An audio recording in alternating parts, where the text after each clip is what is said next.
എല്ലാവർക്കും നമസ്കാരം. Mayamma June 7 release ചെയ്യുകയാണ്. അതിൻ്റെ മറ്റ് സാങ്കേതിക കാര്യങ്ങളെല്ലാം പൂർത്തിയായിട്ടുണ്ട്. വളരെ ചെറിയ ഒരു സബ്ജക്റ്റ്, അതിൻ്റെ ഒരു നല്ല രീതിയിലുള്ളൊരു തിരക്കഥ, അതിൻ്റെ ചിത്രീകരണം, ഇത്രയും കഴിഞ്ഞ് ഒരു സാധാരണ സിനിമ എന്ന രീതിയിൽ തന്നെയാണ് ഇത് മുന്നോട്ട് പോയിട്ടുള്ളത്. ഒരു പുള്ളുവ പെൺകുട്ടിയും നമ്പൂതിരി യുവാവും തമ്മിലുള്ള പ്രണയം, ആ പ്രണയത്തെ തുടർന്ന് ഈ പെൺകുട്ടിക്ക് സാമൂഹികമായും പശ്ചാത്തലത്തിൽ ഉണ്ടാകുന്ന ബുദ്ധിമുട്ടുകൾ, അതിൽ നിന്ന് ആ പെൺകുട്ടി കരകയറുന്നത്, ആ പുള്ളുവ പെൺകുട്ടിയുടെ സ്ത്രീത്വത്തിനെ വരെ ചോദ്യം ചെയ്യപ്പെട്ടപ്പോൾ അതിൽ നിന്നൊക്കെ ഉള്ള ഒരു പോരാട്ടത്തിലൂടെ, സ്ത്രീത്വത്തിനും അഭിമാനത്തിനും വേണ്ടിയുള്ള അവളുടെ പോരാട്ടത്തിലൂടെ വികസിക്കുന്ന തരത്തിലാണ് ഈ കഥ ഉള്ളത്. അതില് ഞങ്ങൾക്ക് വളരെയധികം വിഷമകരമായിട്ടുള്ള അല്ലെങ്കിൽ സങ്കടകരമായിട്ടുള്ള കുറച്ച് കാര്യങ്ങൾ ഈ അടുത്ത സമയത്തായിട്ട് ഉണ്ടാവുകയുണ്ടായി. ഈ സോഷ്യൽ മീഡിയ വഴി ഉണ്ടായിട്ടുള്ള സൈബർ ആക്രമണം എന്ന് തന്നെ അതിന് പറയാം. അത് വളരെ സങ്കടകരമായിട്ടുള്ളൊരു അവസ്ഥയാണ്. കാരണം ഇതില് അഭിനയിച്ചിരിക്കുന്നവർ എല്ലാവരും വളരെ പ്രശസ്തരും എല്ലാ കേരളീയർക്കും വ്യക്തമായിട്ട് അറിയുന്ന ആൾക്കാരുമാണ്. അതിൽ ഏറ്റവും പ്രധാനമായിട്ടുള്ളത് ശ്രീ തമ്പി സാറാണ്. അപ്പൊ തമ്പി സാറിനെ ഇതിൽ അഭിനയിപ്പിച്ചതിനെതിരെയാണ് ആദ്യത്തെ ആക്രമണം വന്നിട്ടുള്ളത്. അപ്പൊ തമ്പി സാറ് ഒരു പ്രതിനിധാനം ചെയ്യുന്ന രാഷ്ട്രീയ പാർട്ടിയോ അല്ലെങ്കിൽ അത്തരം ഒരു അവസ്ഥയിലൊന്നും അല്ല തമ്പി സാർ ഈ സിനിമയിലോട്ട് വന്നിട്ടുള്ളത്. തികച്ചും എന്നോടുള്ള ഒരു സ്നേഹം അല്ലെങ്കിൽ താല്പര്യം, വളരെ വർഷങ്ങളായിട്ട് പരസ്പരം അറിയാവുന്ന ഒരു രണ്ട് വ്യക്തിത്വങ്ങൾ എന്ന നിലയിൽ എന്നോടുള്ളൊരു സ്നേഹത്തിന്റെ പുറത്ത് മാത്രമാണ് തമ്പി സാർ ഇതിൽ അഭിനയിച്ചിട്ടുള്ളത്. ഒരു കലാകാരൻ എന്ന നിലയിൽ ഒരു കഥാപാത്രമായിട്ട് മാത്രമാണ് സാർ ഇതിൽ അഭിനയിച്ചത്. എന്നാൽ സോഷ്യൽ മീഡിയകളിലും മറ്റ് മാധ്യമങ്ങളിലൂടെയൊക്കെ, സോഷ്യൽ മീഡിയകളിലൂടെ ഉണ്ടായിട്ടുള്ള ആരോപണം വളരെ മോശകരമായിട്ടുള്ളതായിരുന്നു. ആ സിനിമയിൽ സാർ ഉപയോഗിച്ച കോസ്റ്റ്യൂമിന്റെ കളർ വരെ എടുത്തു പറഞ്ഞ് തീരെ സഭ്യമല്ലാത്ത രീതിയിലുള്ള ആക്രമണമാണ് നടന്നിട്ടുള്ളത്. അതൊക്കെ സങ്കടകരമാണ്, വളരെ വേദനാജനകമാണ്. പിന്നെ സിനിമയെ പറ്റി കൂടുതൽ പറയുന്നതിന് വേണ്ടിയിട്ട് ഞാൻ ഇതിലെ പ്രധാന വേഷം ചെയ്ത തമ്പി സാറിന്റെ അടുത്ത് തന്നെ ഒന്ന് ക്ഷണിക്കുകയാണ്. നമസ്കാരം. ഒരു കുറെ കാലഘട്ടത്തിന് മുമ്പ് നടക്കുന്ന ഒരു കഥയാണ് മായമ്മ. ഇന്നത്തെ ഒരു മോഡേൺ യുഗത്തിന് മുമ്പ്, അതായത് മൊബൈൽ പോലും വരുന്നതിന് മുമ്പുള്ള ഒരു കാലഘട്ടം. അങ്ങനൊരു കാലഘട്ടത്തിൽ കേരളത്തിലെ ഒരു ഗ്രാമത്തിൽ നടക്കുന്ന കഥ. അപ്പൊ കേരളത്തിൽ എവിടെ ഗ്രാമം എന്ന് ചോദിച്ചു കഴിഞ്ഞാൽ കേരളം ഇന്ന് മൊത്തത്തിൽ ഒരു സിറ്റി ആയിട്ട് വേണമെങ്കിൽ കണക്കാക്കാം. കാസർഗോഡ് മുതൽ പാലക്കാട് വരെ യാത്ര ചെയ്യുമ്പോൾ ഒറ്റ സിറ്റി ആയിട്ട് വേണമെങ്കിൽ നമുക്ക് അതിനെ കാണാം. പക്ഷെ എങ്കിൽ പോലും ആ സിറ്റിയിൽ നിന്നും കുറച്ച് അകത്തേക്ക് പോയി കഴിഞ്ഞാൽ, ഇപ്പൊ പാലക്കാട് നഗരത്തിൽ നിന്ന് അകത്തേക്ക് പോയി കഴിഞ്ഞാൽ ഒരുപാട് ഗ്രാമങ്ങളുണ്ട്, പ്രത്യേകിച്ചും പൊള്ളാച്ചി ആ വഴികളിലൊക്കെ. അതുപോലെ തന്നെ മധ്യ തിരുവിതാംകൂറിലും തിരുവല്ല അല്ലെങ്കിൽ ചങ്ങനാശ്ശേരി അവിടെ നിന്നൊക്കെ അകത്തേക്ക് പോകുമ്പോൾ ഗ്രാമങ്ങളുണ്ട്. അപ്പൊ അത്തരം ഗ്രാമങ്ങളിൽ ഇപ്പൊ ഗ്രാമങ്ങൾ പോലും ഇപ്പൊ വളരെ മോഡേൺ ആയിപ്പോയി.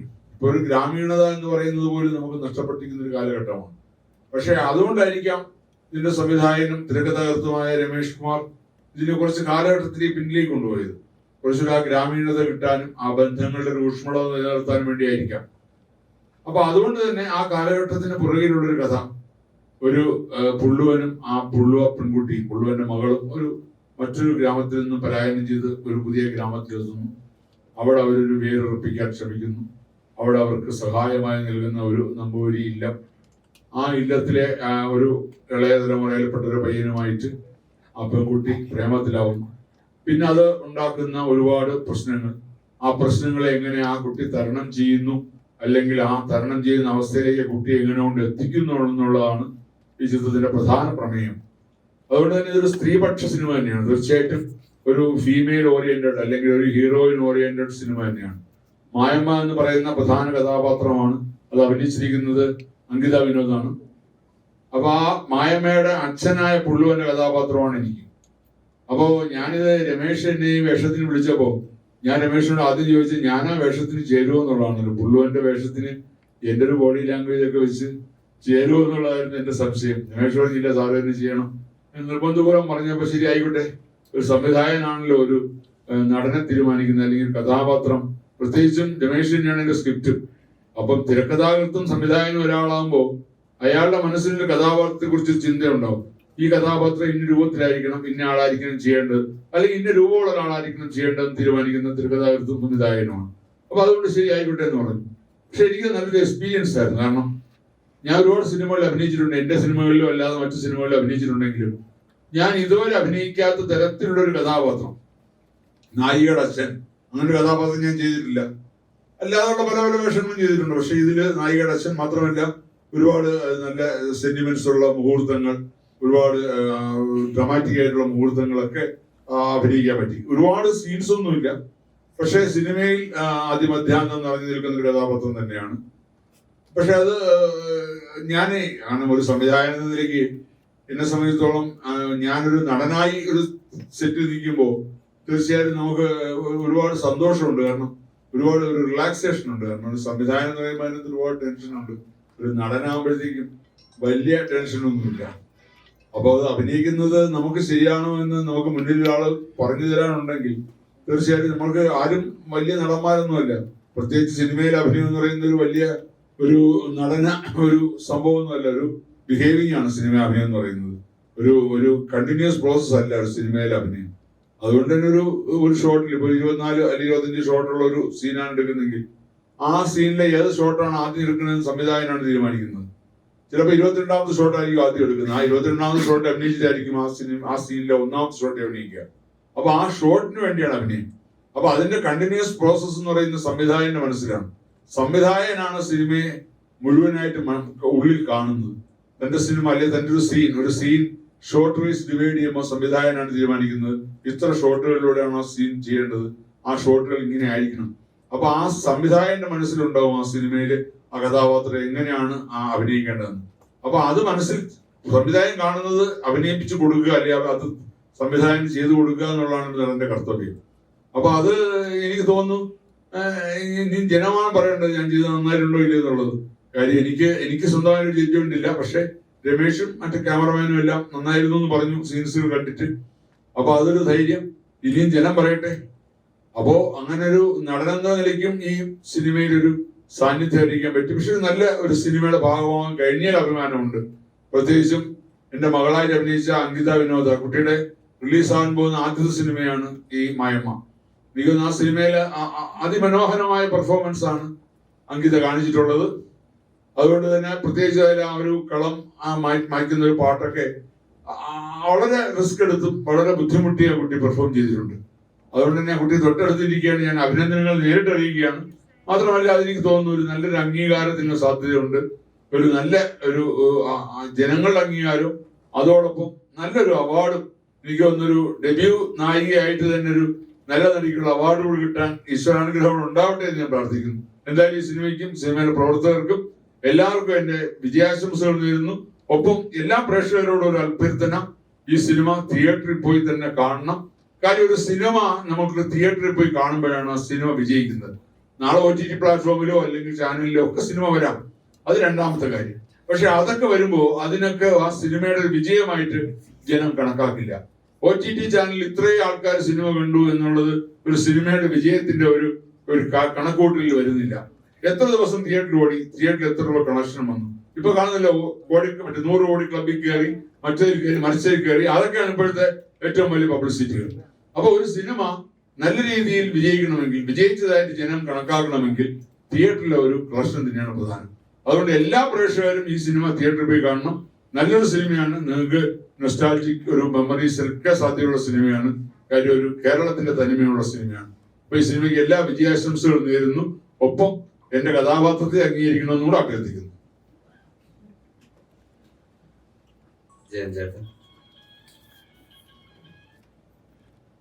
വേറൊന്നുമില്ല സിനിമയെ പറ്റി. കാരണം പറയാനുള്ളത് ഏകദേശം സംവിധായകനും തമ്പിസാറും പറഞ്ഞു കഴിഞ്ഞു. ഇതൊരു സ്ത്രീപക്ഷ സിനിമയാണ്. കാരണം നമ്മളിന്ന് സിനിമയെ കുറിച്ച് ആൾക്കാർ സംസാരിക്കുമ്പോൾ 2-3 വിമർശനങ്ങളാണ് പറയുന്നത്. ഒന്ന്, പണ്ടത്തെ സിനിമകളിലൊക്കെ അച്ഛനും അമ്മയും അമ്മാവനും അമ്മായിയും ഒക്കെ സിനിമകളിലുണ്ടാവും, ഇപ്പോഴത്തെ സിനിമകളിൽ ഇല്ല എന്ന് പറയാറുണ്ട്. പക്ഷെ ഈ സിനിമയില് ഈ പറയുന്ന പോലെ അച്ഛനും അമ്മാവനും ഒക്കെ ഉണ്ടെങ്കിൽ പോലും അവരുടെ ഇടപെടലുകൾ വളരെ പരിമിതമായിട്ട്, കാരണം ഈ ഒരു മുൻകാലത്തെ ഒരു സബ്ജക്റ്റ് ആണ് പറയുന്നതെങ്കിൽ പോലും അവരുടെ ട്രീറ്റ്മെന്റ്, ആ സ്ക്രിപ്റ്റിന്റെ ട്രീറ്റ്മെന്റ് ഒരു പുതിയ തലമുറയുടെ രീതിയിൽ തന്നെയാണ്. കാരണം ഇൻസിഡന്റ് ബേസ്ഡ് ആയിട്ട്, കാരണം നമുക്കൊക്കെ അറിയാം മുമ്പ് ഒരു ഏരിയ ബേസ്ഡ് ആയിട്ട് കഥ പറഞ്ഞു പോകുന്നതിന് അപ്പുറത്തോട്ട് ഇപ്പം സിനിമകളെല്ലാം ഓരോ ഇൻസിഡന്റ് ബേസ്ഡ് ആണ്. ഒരു ഇൻസിഡന്റിനെ കേന്ദ്രീകൃതമാക്കി എടുത്തുകൊണ്ട് ഒരു സബ്ജക്ട് എക്സ്പ്ലെയിൻ ചെയ്തു പോകുന്നു. അതിന്റെ തുടക്കം തൊട്ട് ഒടുക്കം വരെ ഇൻസിഡന്റ് കംപ്ലീറ്റ് ആകുമ്പോൾ ആ സിനിമ തീരുകയാണ്. ഇതും അതുപോലെ തന്നെയാണ്.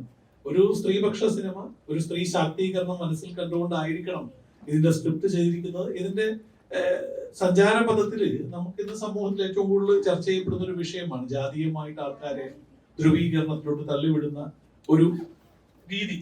ഇതിനകത്തും വർണ്ണം തന്നെയാണ് വിഷയം, ജാതി തന്നെയാണ്. കാരണം ഒരു മുള്ളോ പെൺകുട്ടി ഒരു നമ്പൂരി യുവാവിനെ കെട്ടുന്നു.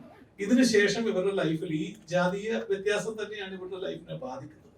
ഇവരൊരു ഉയർന്ന ജാതിയിൽപ്പെട്ട കുറച്ചു പേരുടെ സ്ഥലത്തെത്തുകയും അവിടുന്ന് രക്ഷ കിട്ടി വേറൊരു സ്ഥലത്തെത്തുകയും ഇതിനുശേഷം ഈ പെൺകുട്ടിയുടെ ജീവിതത്തിൽ സംഭവിക്കുന്ന സംഭവങ്ങളാണ് സിനിമയിലുള്ളത്. അപ്പം ഒരു പക്ഷേ ഇത് സമൂഹത്തിന്റെ മുമ്പിൽ ഒരു എന്താ പറയാ, ഇങ്ങനത്തെ ഒരു പൊളിറ്റിക്കൽ ഒരു ഇന്റർപ്രിട്ടേഷൻ കൂടെ നടത്താൻ സാധ്യതയുള്ള ഒരു വിഷയമാണ്. എന്തായാലും നമുക്ക് ആവശ്യം എന്ന് പറയുന്നത് സമൂഹത്തിന്റെ മുമ്പിൽ ഈ സിനിമ നല്ല രീതിയിൽ എല്ലാവരും കാണാൻ ഇടയാവട്ടെ എന്നുള്ളതാണ്. അതിന് എന്ത് ഈ പറയുന്ന പോലെ തമ്പിചേട്ടനെ അഭിനയിപ്പിച്ചതിൽ ആര് എന്ത് പ്രതികരിച്ചാലും, അതിനെ തെറ്റായി വ്യാഖ്യാനിച്ചാലും, എങ്ങനെ വ്യാഖ്യാനിച്ചാലും ആ വ്യാഖ്യാനങ്ങളൊക്കെ എൻഡ് ഓഫ് ദി ഡേ സിനിമയുടെ കളക്ഷൻ നല്ല രീതിയിൽ ബാധിക്കട്ടെ എന്ന് പ്രാർത്ഥിക്കുക. അതാണ് വേണ്ടത്. കാരണം പ്രൊഡ്യൂസർ നിലനിന്നാൽ മാത്രമേ നമുക്ക് അടുത്തൊരു സിനിമ ഉണ്ടാവുള്ളൂ. ഞങ്ങളുടെയൊക്കെ പ്രാർത്ഥന, കാര്യം നമ്മൾ അഭിനയിച്ചു കഴിഞ്ഞ് പോരുമ്പോൾ അദ്ദേഹം മണിക്കൂർ പോലും തരാതിരുന്നിട്ടില്ല, എല്ലാം കൃത്യമായിട്ട് തരണം. അപ്പം നമുക്ക് താമസിക്കാൻ സ്ഥലം, കഴിക്കാൻ ഭക്ഷണം, ഉടുക്കാൻ വസ്ത്രം, യാത്ര ചെയ്യാൻ പൈസ എല്ലാം തന്ന ഒരാളോട് നമുക്കുണ്ടാകുന്ന ഒരു നന്ദിയും സ്നേഹവും ഉണ്ട്. ഒരു പ്രാർത്ഥനയാണ്. അദ്ദേഹത്തിന്റെ വീട്ടിൽ അദ്ദേഹത്തിന്റെ ഭാര്യയും മക്കളും കഴിക്കേണ്ട, അല്ലെ അവർ എൻജോയ് ചെയ്യേണ്ട ആ പണം എടുത്തിട്ടാണ് ഞങ്ങൾക്ക് തന്നത്. അപ്പം അതിന് തിരിച്ച് ഞങ്ങൾക്ക് ചെയ്യാൻ പറ്റുന്നത് നമ്മുടെ വർക്ക് പൂർണ്ണമായിട്ടും ആത്മാർത്ഥതയോടെ ചെയ്യുക. ഒപ്പം നിങ്ങളുടെ മുമ്പിൽ ഈ വർക്ക് നിന്റെ അംബാസിഡേഴ്സിനെ പോലെ നിങ്ങളുടെ മുമ്പിൽ നല്ല രീതിയിൽ ഈ സിനിമ എത്തിക്കുക. നിങ്ങൾ പ്രേക്ഷകരിലോട്ട് ഇത് നല്ല രീതിയിൽ എത്തിക്കുന്നുള്ള വിശ്വാസത്തില് നിങ്ങളിലുള്ള വിശ്വാസം പൂർണ്ണമായിട്ടും ഉൾക്കൊണ്ടുവന്ന് ഞാൻ എന്റെ വാക്കുകൾ ചുരുക്കുകയാണ്. നമസ്കാരം. ഞാൻ ഇതുവരെ വളരെ പാവം പിടിച്ച കഥാപാത്രങ്ങളൊക്കെയാണ് പല സിനിമയിലും സീരിയലൊക്കെ ചെയ്തിട്ടുള്ളത്. എന്തായാലും ഇതില് ആദ്യമായിട്ട് മായമ്മ എന്ന കഥാപാത്രത്തിനെതിരെ വില്ലനായിട്ടുള്ള ഒരു ക്യാരക്ടറാണ് ചെയ്തിരിക്കുന്നത്.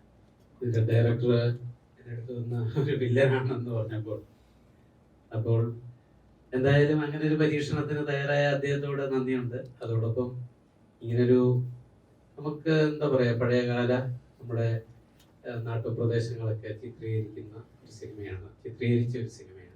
ഇത് പുതിയ തലമുറയ്ക്കും എല്ലാവർക്കും കാണാനായിട്ടുള്ള ഒരു അവസരമാണ് മായമ്മയിലൂടെ നമുക്ക് വരുന്നത്.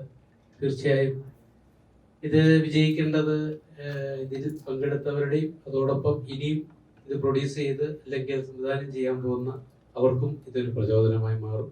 തീർച്ചയായും എല്ലാവരുടെയും സപ്പോർട്ട് ഞങ്ങൾ പ്രതീക്ഷിക്കുന്നു. നന്ദി. നമസ്കാരം.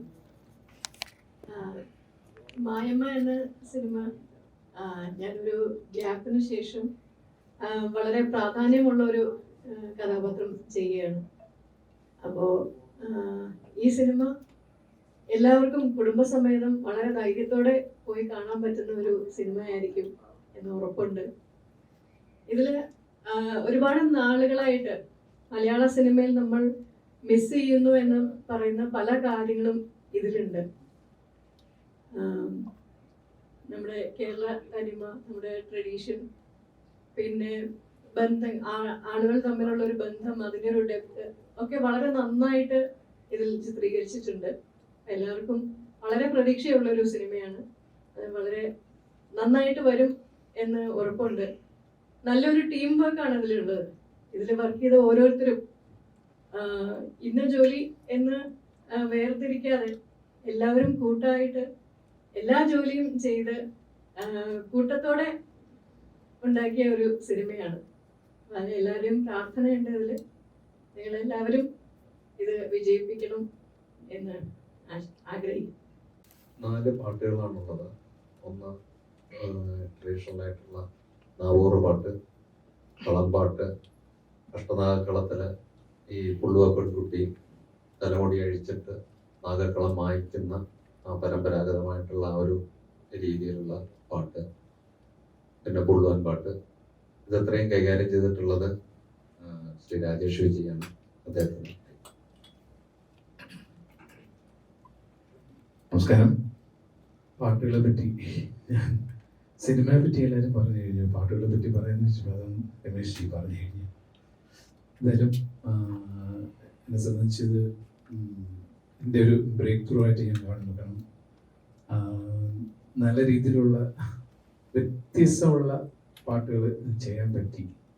നാവൂർ പാട്ട് സാധാരണ ഞങ്ങൾ ഇപ്പോഴത്തെ ട്രെൻഡി സോങ്സ് ചെയ്തുകൊണ്ടിരിക്കുന്നതിനിടയ്ക്ക് ഇങ്ങനെ ഒരു സബ്ജക്റ്റ് വന്നു. ഭയങ്കര സന്തോഷം. എന്നാൽ കഴിയുന്ന ചെയ്തിട്ടുണ്ടെന്നാണ് വിശ്വാസം. എന്തായാലും ഞാൻ സംസാരിക്കുന്നില്ല, 4 വരി പാടാം. ഇതിനകത്തൊരു ക്ലാസിക്കൽ ലവ് സോങ് ഉണ്ട്, ഒരു ബ്ലോ പാട്ട്, ഒരു നാവൂർ പാട്ട്, ഒരു കോമഡി പാട്ട്.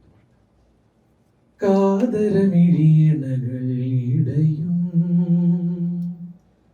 തരളിത മമ മനമതിലറിയും പറയാനിനി എഴുതാമതു അനുപദമതികരഗതലയ സുരഭിലയാമം കാതരമിഴീണകൾ ഇടയും.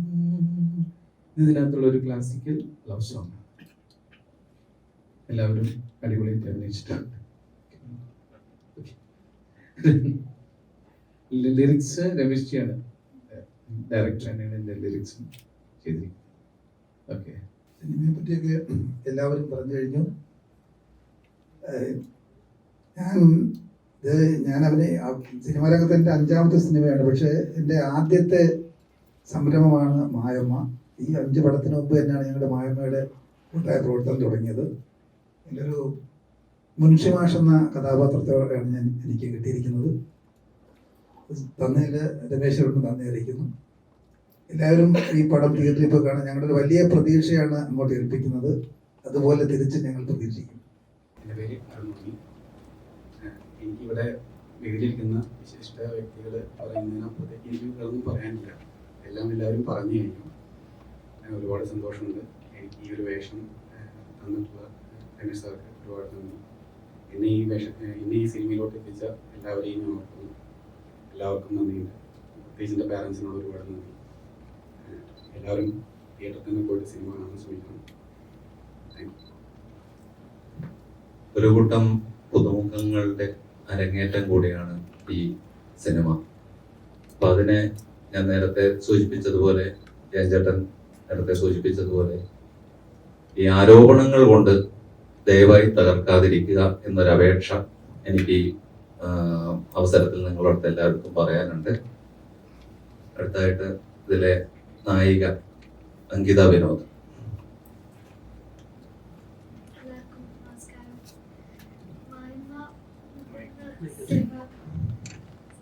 എനിക്കറിയില്ല എന്താ പറയുന്നത്. അത്രയും സന്തോഷത്തോടാണ് ഞാൻ ഇരിക്കുന്നത്. എനിക്ക് ഇത്രയും ആർട്ടിസ്റ്റിന്റെ കൂടെ ഈ സ്റ്റേജിൽ ഇങ്ങനെ ഇരിക്കാൻ പറ്റുന്നത് ഞാൻ ജീവിതത്തിൽ ഒരിക്കലും മറക്കില്ല.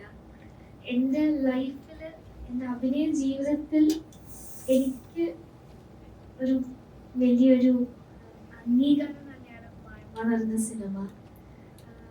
കഷ്ടപ്പെട്ടു എന്ന് വെച്ചാൽ എൻ്റെ രീതിക്ക് ഞാൻ നന്നായി കഷ്ടപ്പെട്ടു. അതിന് ഫുൾ സപ്പോർട്ട് സാർ തന്നെയായിരുന്നു. സാറ് ഓഡിയോ ലോഞ്ചിലും പറഞ്ഞിട്ടുണ്ടായിരുന്നു മായമ്മ സാറിൻ്റെ മകളാണ്. എൻ്റെ ഒരു മകളെ പോലെയാണ് സാർ ത്രൂ ഔട്ട് കൊണ്ടുപോയത്. ഓരോ കാര്യങ്ങളും പറഞ്ഞ് ഈ വ്രതം എടുത്തിട്ടാണ് ഈ നാഗക്കളം പാട്ടെല്ലാം ചെയ്തത്. ഓരോ സീനിനും സാർ എൻ്റെ അടുത്ത് വന്ന് കഥ പറയുമ്പോൾ എനിക്ക് എന്താ പറയണമെന്ന് അറിയില്ല. ഞാൻ എൻ്റെ ലൈഫിലെ ഒരു ചേഞ്ചാണിത്. സീരിയലിൽ നിന്ന് സിനിമയിലേക്ക് ഞാൻ വന്ന് ചെയ്യുന്ന ഒരു മൂവിയാണ്. അപ്പോൾ എന്താ പറയുന്നതെന്ന് അറിയില്ല. ഭയങ്കര സന്തോഷമാണ്, വാക്കുകൾ കിട്ടുന്നില്ല. എല്ലാവരും സിനിമ തിയേറ്ററിൽ പോയി കാണും. Thank you.